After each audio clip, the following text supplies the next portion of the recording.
அனைவருக்கும் வணக்கம். நான் உங்கள் கணியன் பழனிக்குமார். கீழ்கண்ட படத்தில் உள்ள சதுரங்களின் எண்ணிக்கை என்ன? இதை பார்த்தோன்னே வித்தியாசமா யோசிக்க வேணாம். ஏற்கனவே நம்ம செஞ்ச கான்செப்ட் தான். காலம் ரோ நிரல் நிறை அதை பார்த்தீங்கன்னா போதும். 3 4 இது 3.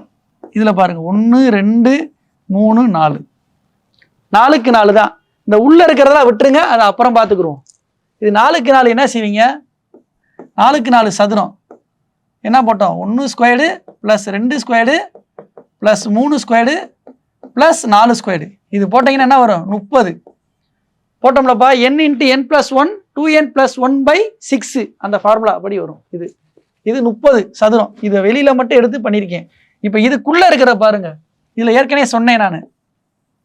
இப்படி இருக்கும்போது 5 சொன்னேன். 1 2 3 4 இது எல்லாம் சேர்த்து ஒரு சதுரம் 5 அப்படிதானப்பா? அப்போ இது எத்தனை சதுரம்? 5 இது 5 இது 5 இது 5 இது எல்லாம் 4 கூட்டினீங்கன்னா என்னது? 20. அப்போ 30 + 20 = 50 சதுரங்கள் உள்ளன. அவ்வளோதான், சிம்பிள். வெளியில் இருக்கிற எடுத்து பண்ணுறேன், அப்புறம் உள்ளே இருக்கிற எடுத்து பண்ணுறேன், ரெண்டையும் கூட்டுறேன், ஆன்சர் வந்துடுதுப்பா. சிம்பிளான லாஜிக்கு. இதை மட்டும் ஃபாலோ பண்ணிக்கோங்கப்பா. நன்றி, வணக்கம்.